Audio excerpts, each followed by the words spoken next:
ang unang grupo na magrepresenta at magsasabuhay sa mga dapat gawin sa panahon ng sunog.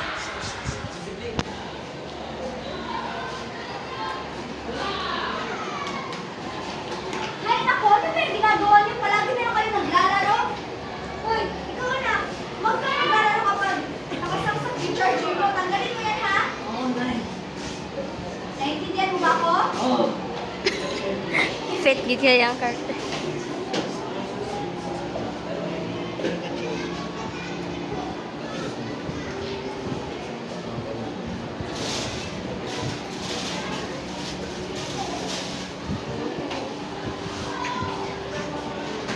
Ba't amoy sunog?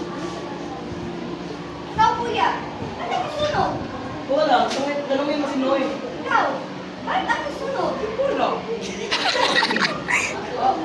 Kuya, nasusunod ang charger ko! Ano gagawin natin? Uy! Step 1. Sa panahon ng sunog, dapat mananatiling kalma at huwag magpanik upang makakaisip pa tayo ng tama. Kuya, ano gagawin? Uy! Inahuya kayo? Ano ba nangyari? Sunod, alamin kung saan at ano ang sanhi ng sunog. Dali kasi sa video. Sunog yung CP. Tanongin mo siya. CP? Ano ba ang aking motor? Wala. Next, sa panahon ng sunog, ating tatawagan ang otoridad o mismo ang fire department. Ano na yung cellphone mo? Pag kasi hindi sila nanubutos ni nanay. 911. Yan tuloy. Magandang umaga po, sir. Nasusunod Pinagkalayo po pa ang ba? apartment dito po sa Sayan Village, Mandalay. Pagpipilisan po, baby. Pagkatapos magpaalam sa otoridad, lumikas agad tayo para maiwasan na magkakaroon ng mga injury. Kunin niyo yung mga importante gamit, please. Tawa na.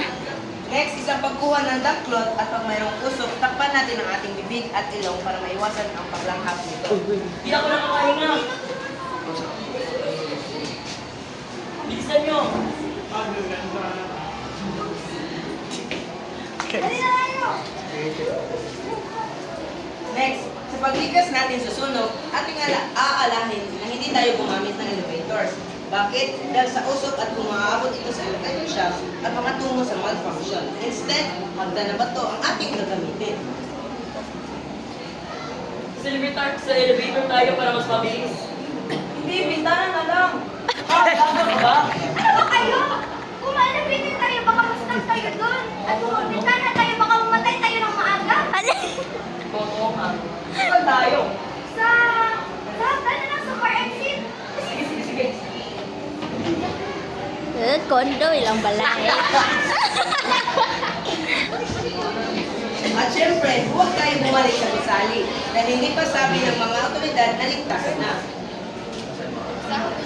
Wait! Yung PS5 ko! Ano po? Bakit hindi mo bumabalik? Bibihan na kita ng bago. 26,000 yun! Huwag na. Wala ka namang pera! Tabang! At sa panguli, at kung may oras, mag-prepare ng first aid kit at dadalhin ito kanina. Nay, napasok ako. Sana yung first aid kit? Ikaw talaga, napakatanga.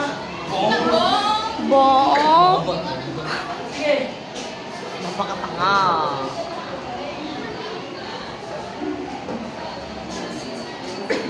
At sa panguli, sundin ang utos ng otoridad at makinig sa mga instructions at sundin ito. Magandang umaga, ma'am at sir. Hindi sa tayo bumalik sa apartment. Hindi pa talaga ligtas. Pwede naman tayo pumunta sa evacuation center para masigurado. Tatawagan lang po kayo namin pag okay. Sige po, sir. Salamat. Yung PS5 ko. Woo! Yung PS5 ko.